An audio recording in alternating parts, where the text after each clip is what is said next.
Good morning, Kenya. Good morning, Momentum. Your daily dose of top stories making the headlines. Today being 17th February 2025. This is a daily compendium of local and international news, human interest stories, current affairs, and expert opinion. The hashtag on X is Younib Media TV. The hashtag on X is the morning momentum at Younib Media TV at Alfonsoh. Let's take a look at the stories making the headlines on the front pages of the papers this morning. On the Standard, Ruto's blunders. Now, President Ruto's diplomatic missteps on regional conflicts and global alliances may have cost Raila Odinga the AUC chairmanship. Analysts cite his stance on the DRC crisis, Israel-Gaza war, and failure to mobilize key African blocs as the key setbacks. Raila conceded defeat, vowing to continue serving Africa in other capacities. You want to catch up with that on page 4 of the Standard this morning. On page 8, end of an era, Baringo Senator's final chapter. Leaders yesterday mourned Baringo Senator William Cheptumo as a dedicated public servant who championed service, evolution, and security. Also on the Standard this morning, inside the Dusit D2 attack, 1 year in the making. Exclusive details emerge on the meticulous year-long planning of the Dusit D2 terror attack. Real-time CCTV footage, secret Facebook accounts, and chilling final moments reveal how the attackers executed their mission, exposing security loopholes. More of that story is briefed up for you on page 2 and page 3 of the Standard this morning. On the Daily Nation, on the front page, big test for Raila Ruto, quote-unquote, handshake. Now, loss paves the way for Odinga's grand return to the helm of ODM party.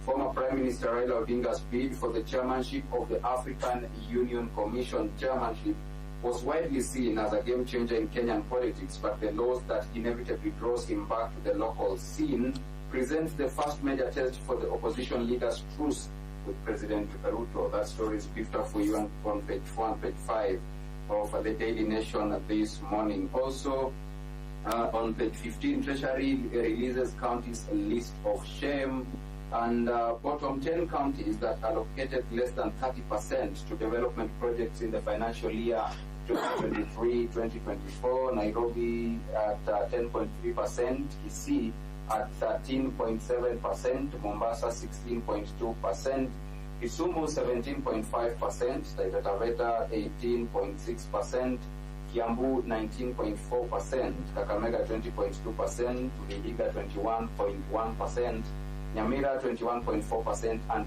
Nandi 21.5%. Also on page 8 this morning, government borrowed 68.7 billion shillings in 4 months, and that translates to 572 million shillings every day in 18 new loans to finance various projects across the country. Now, with that, this morning in studio with me, I have panelists. On my right is Stephen Oluoch, and on my left is Fred Ongalo. This morning we are here to discuss the next right move for Raila Odinga after he lost the AUC chairmanship on Saturday to Djibouti's Ahmed Ali Yusuf.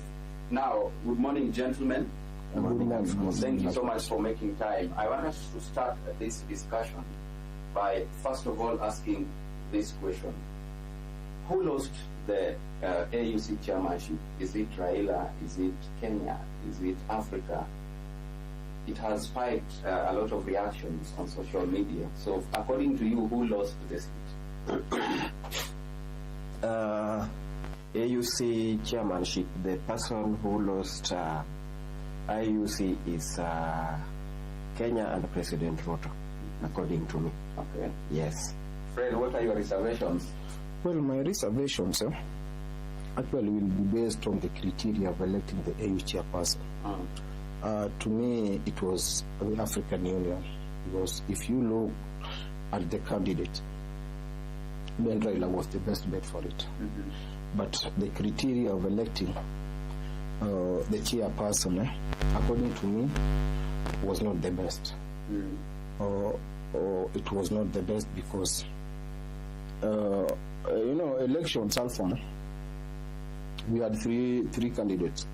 for the last 1 year, we have had 3 candidates in these elections. It was in the public domain that it was Kenya, Mauritius, and Djibouti. All the candidates, I mean the presidents, those who are to elect the chairperson, were prepared to elect one from the 3. Okay. And elections went to I think it was to the 7th round. According to me, when you are into a competition, where you are either a candidate or a participant for that matter, your judgment is well prepared, maybe at the inaugural stage or the second stage. That was the first election and the second round of it. Going to the third, those were null and void activities, according to me. And Raila won in the first round, Raila won in the second round. To me, that is, Raila won it, but he was denied the chance because of the criteria. Okay. Yeah. You brought in a very good aspect of it. What you said is the same thing that the president said yesterday. Yes. That Raila did not win because he was the best candidate. And this brings me to a simple analogy of animals. Yes. And the famous quote, which may sound like a cliche, the elephant in the room. Did these leaders fear the elephant in the room because Raila comes with a vast experience of Pan-Africanism? From, I don't know since when he joined politics, he has established networks across Africa and even beyond to other people. Is it that these leaders feared that the elephant in the room because maybe Raila may be hard to manipulate as compared to other leaders? Okay, that could be a factor in the background, yes. That one is a major factor in the background. But then, the criteria was not created for Raila. This is not the first time we are electing an EU chairperson. And maybe all of them went into it, knowing very well that the process will go on as it was, first, second, until the winner gets 33, runners 33 of the votes. So it was just an opportunity for those who were against Raila. It was a very good opportunity. It had been created before, a good opportunity for those who were against Raila to implement exactly what they had intended to. Because just I've said it, you see, you cannot go to an election, okay, take a hit at the 7th round, Alfonsoh, take a hit at the 7th round, where this guy was declared, the Djibouti guy was declared the winner. This guy ran against himself. So, the election, people were prepared for the last 1 year that we are going to elect 3 people, among one out of the 3 people. Whereas the winner was announced at the 11th round, but then he was running against himself. So really, where is the legitimacy of that whole process? I don't think there is any legitimacy. It was just a shambolic kind of an election.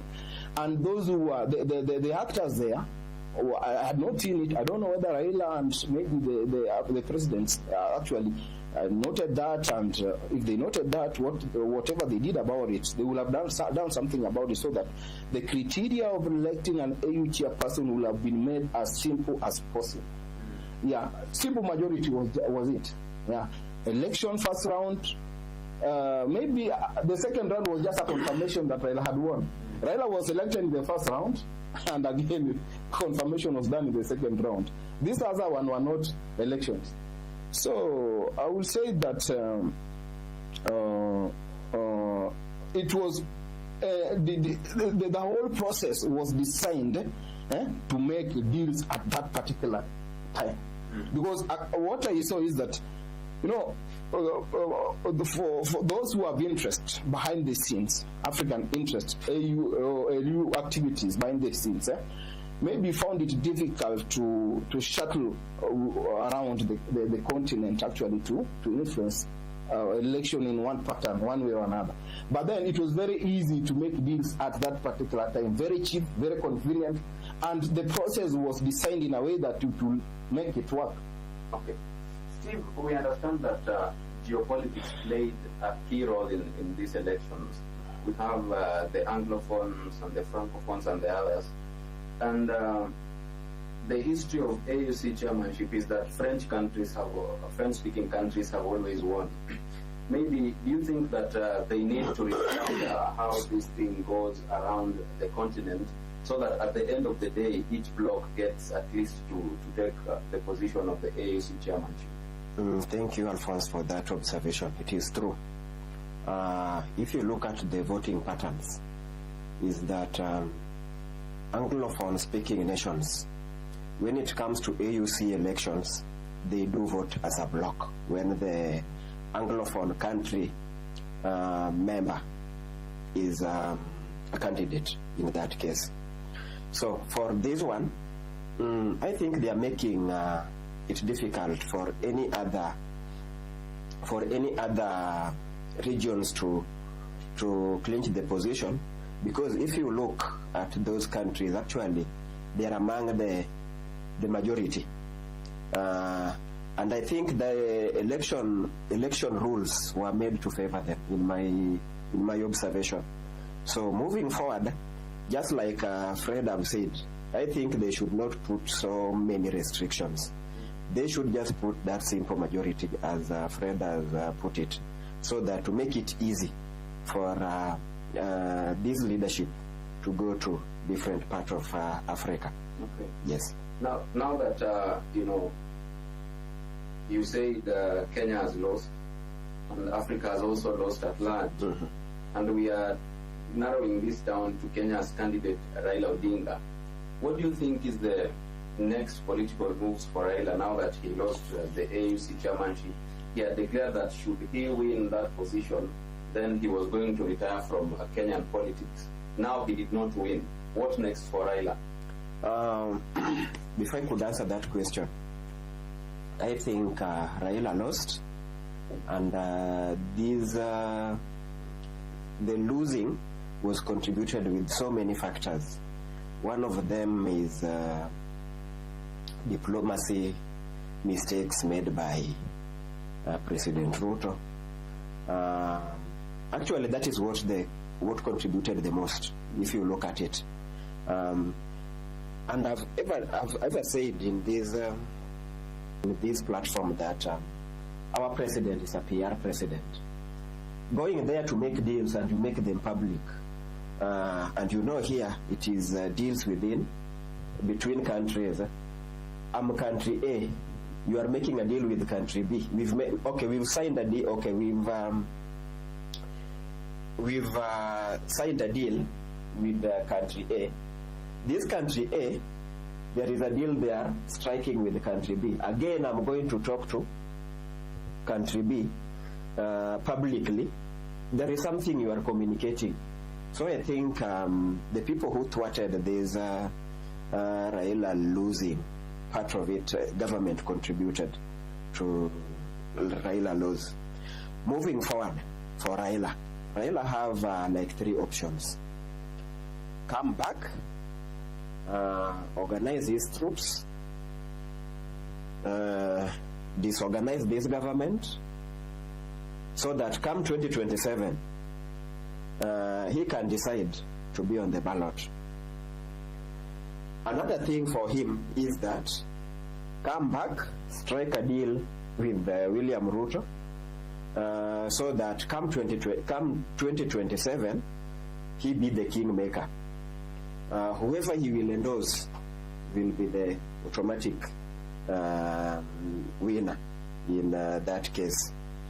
Third option, come back, he's fought for this country, and get out of politics and take a retirement. But that one, they've not talked about it yet.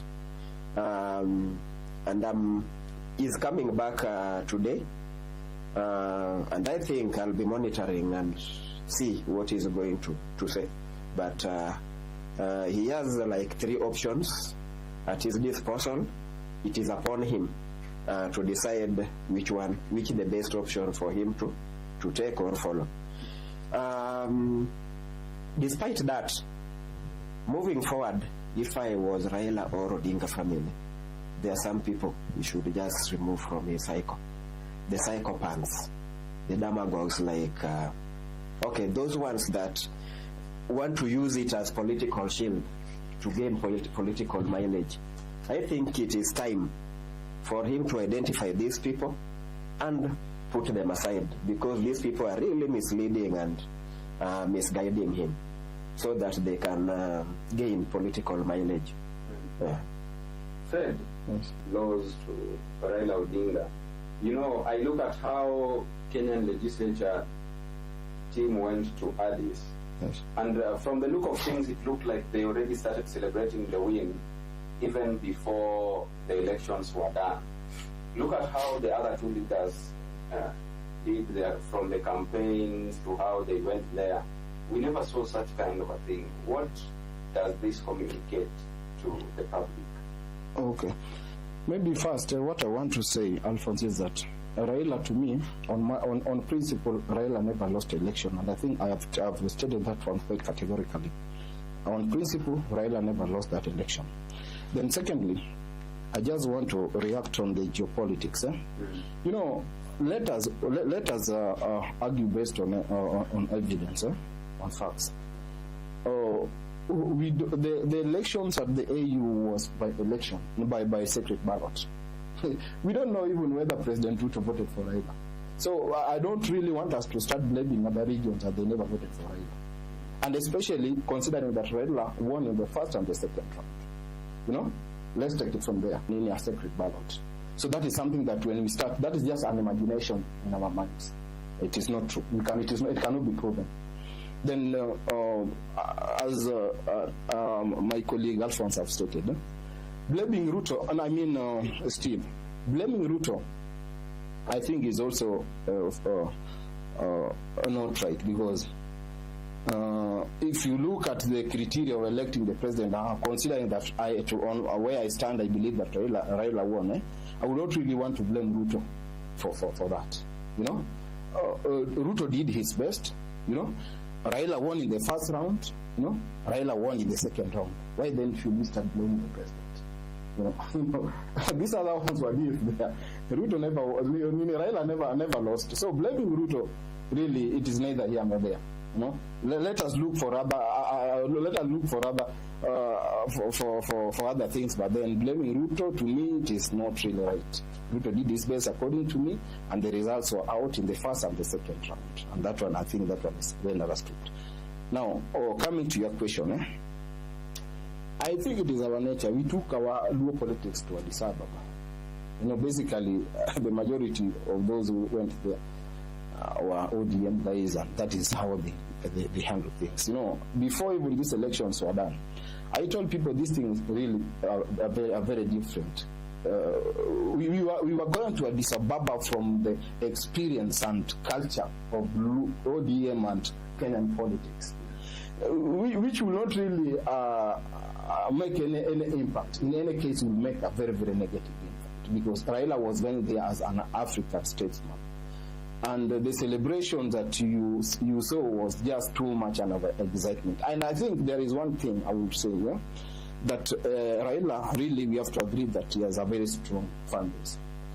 And Raila have never satisfied that thirst for his leadership. People always look upon Raila to be a leader. People pray for him, people support him, which he has never achieved. So this was actually the last hope that majority of his supporters had, that is going to have an African. Because if you look at it objectively, Alfonsoh, there is really no much that you really gain as a country, you know, especially as ODM or even Luo people. You know, there is really not much that you're looking at the establishment itself, and of course at the age of Raila. Raila would have not been there for too long. In a way, his age would have curtailed his performance in one way or another. So there was no much that we would have gained from his for that position. So, you know, if you look at the excitement vis-a-vis what we are going to get from Raila, you know, there is a very big difference. So then, from your statement, are you saying this is a possible avenue for Raila to retire from politics? Whichever way this thing went, according to me, whichever way, whether he lost or now that he's lost, and even if he won, there was only one outcome, that Raila was to retire. If he won, That was the most diplomatic way, the most a soft way for him to retire. Now that he has lost, nothing changes. Yeah. Interesting, Steve. Yes. How is this going to affect the influence in the Azimio or the Umoja coalition? Because now, you see, we were expecting that Raila would veer off completely from Kenyan politics. But we don't know the direction it's going to take. And what we are doing right now is we are working based on assumptions because he has not stated his next right move in as far as Kenyan politics is concerned. What do you think Azimio coalition is going to look like when Raila comes back?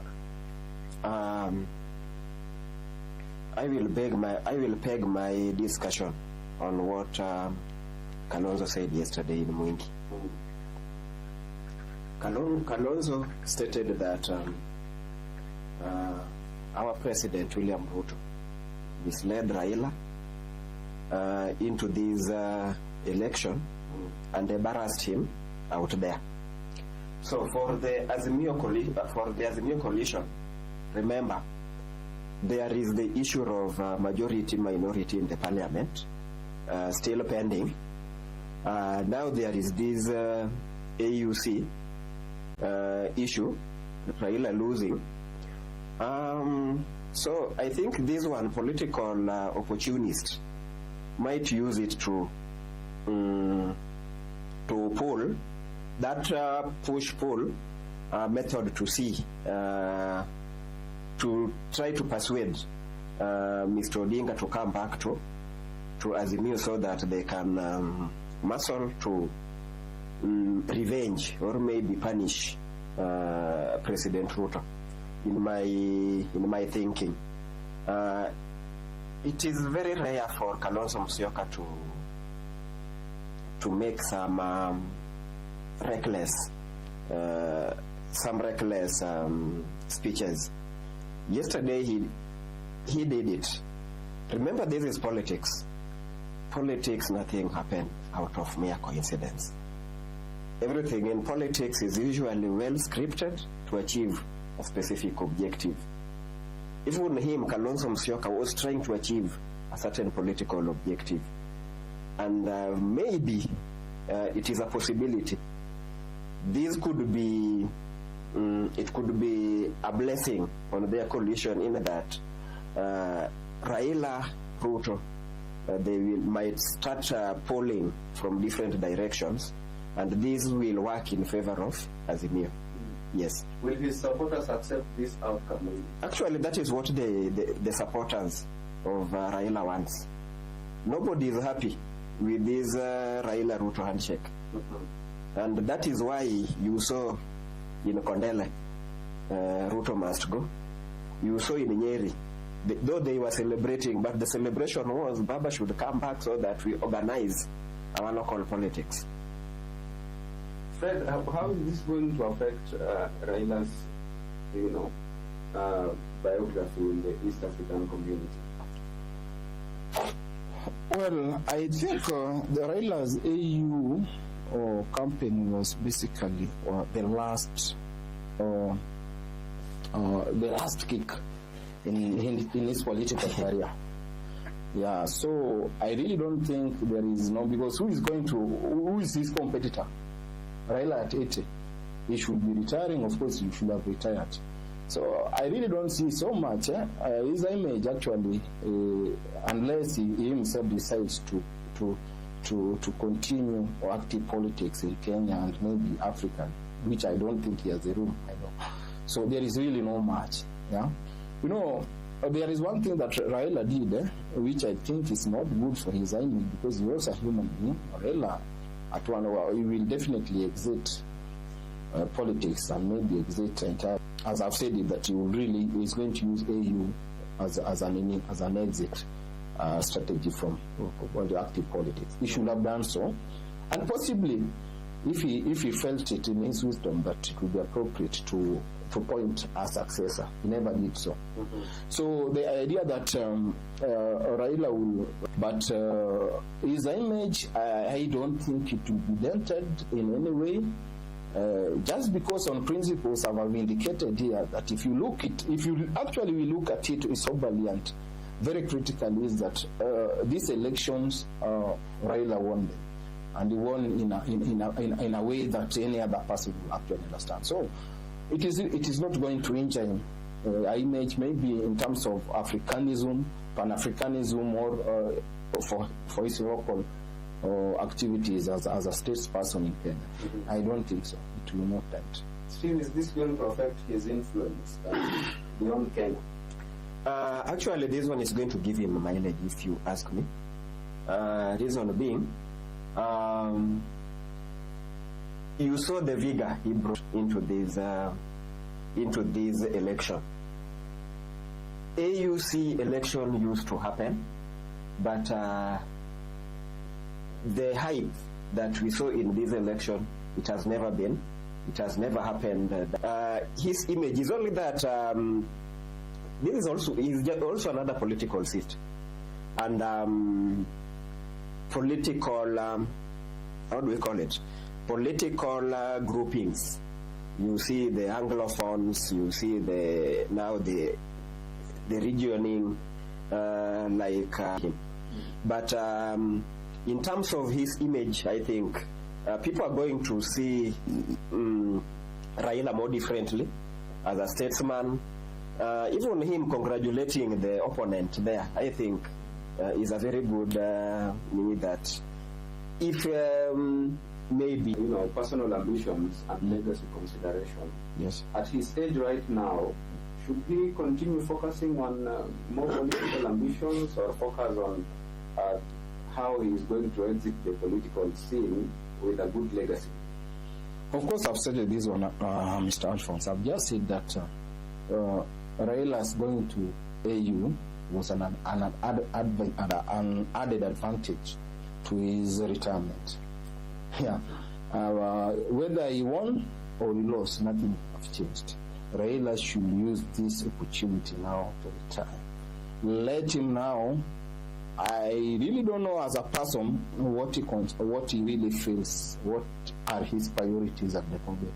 But according to me, I would say, having gone into unity with the ruling UDA today, Raila should just improve on the same. Let him work with Ruto and try to influence maybe what he feels is not working well with this administration, so that that little achievement that that little impact that he's going to put will just be good for his retirement. Let him now concentrate on Kenyans' future. Let him concentrate on Kenya's prosperity. Let him now concentrate on Kenyan politics, but in a positive way, because Raila does not have the energy. He does not really have age. The age is not really in his favor. This age is not in his favor actually to continue. He has nothing more to waste. Of course, Raila have everything to serve, including his energy, his mental, physical, and mental well-being. So I would really advise him, if I was able to talk to him, let him support Ruto. I'm very sure the president will be very much willing to embrace him, and especially when he's come in to support him positively. So let him just take the opportunity and retire from politics. Well, maybe as we come to an end, Mr. Steve, together with Fred, yes, what lessons do you think Kenya is learning moving forward into the next AUC chairmanship bid, which is also going to take quite some time, because it rotates across the blocks? Yeah. So for East Africa, I think we'll have to wait a little bit longer before it comes back to this side again. What lessons do we carry forward in as far as this AUC thing is concerned? Before I comment on that, the Enigma Baba is still young, so retiring into politics, I think, is not the best option. Let him just come and make his own decisions. We should not be pushed around by people with political interest. That is what I can say. For East Africa, if you ask me, I think, in fact, Kenya should just they should not focus with the AU elections. Let us just know that we are Kenya as Kenya, because even East Africa is not favoring Kenya regionally. This is because when you saw the voting pattern, actually you could just know how these people voted. And the Islamic countries, you saw how they voted, even those within the East Africa community. Yeah, so I think Kenya grouping itself within East Africa community is not favoring them, so they should not even thinking of contesting in AUC election come next election. Let them just participate as voters, and they leave AU to do their things. Yes. Lessons learned that we should carry forward moving into the next AUC elections as Kenya. Lessons carried forward is that do not peg your hopes on other people to back you up. When you are going there, know that you are going there as a person or as a country. Number two, there are people. You saw how we went to this AUC election, and we celebrated to Ani before the final verdict was given out. And I think this one also scared some of the head of states that voted. Moving forward, let us not overdo. Even if we want to give that moral support, let us do it, but we put some limitations. Number three, regional balance, African regional balances. I think this one is something that we should really look into it, and how we deal with our diplomatic issues. Reckless taking sides, I think, is something that can really dent countries' image. All right, Fred, quick first lessons learned carried forward. Okay, I think, Alphonse, the most important thing is for us as a country to retreat and actually review the significance, the impact of AU as an organization on our affairs. That is one thing, because it is from the same. That is where all these factors will come into fore, and we'll be able to make a decision. We must retreat and do a review, come with a substantive report, whether AU, how significant, how important the AU is to us. Because if it turns out to be not to be very important, then next time, just in case we have a candidate, we should not really misuse our resources. That is one thing. Because in fact, Raila's candidature, I'm very sure Kenya spent quite a lot of money, quite a substantial amount of money. So from the review report, we will be able to make a decision next time. At the same time, we need to consider whether or not to initiate reforms. Because if we have to participate in an election, we cannot go to an election that is designed to forever lock us out of it. Yeah, part of it should be resources to put into it, and of course initiate reforms, and more so reforms in election process. Okay, let's sample what the viewers are saying. Now, what Judy is saying, Baba is not done yet. Many loyal supporters might see this as just another hurdle and believe Raila will make a strong comeback. Thanks so much, Audrey, for your sentiment. Kevin Onyango says, the system was against him. A section of his base might argue that external forces influenced the AUC election against Raila. He coincides with you. All right, Adachin says time to retire. Critics may argue that this is a sign for Raila to step back from active politics and mentor the next generation. Well, thank you so much, Ben. Now, let's take the last two here. Lorena Tiano says she's watching us from Shokra. What next for opposition? A broader concern could be on how this loss affects the opposition's strength ahead of 2027. All right. And the last one here is Elvis Dosso. Does this mark a shift in African politics? Others might view the outcome as a reflection of changing leadership dynamics within the AU. Thank you so much, Elvis, for your sentiments. Steve and Fred, thank you so much for making time this morning so that we may have this discussion. We do appreciate your time, and thank you so much also for keeping us company right here at Younib Media TV, the best youth television network in East and Central Africa. This morning, behind the lens has been Raphael Wangila, and the chief controller has been Anifa, Kavira. See you tomorrow, same time, same place. Until then, do have a beautiful day.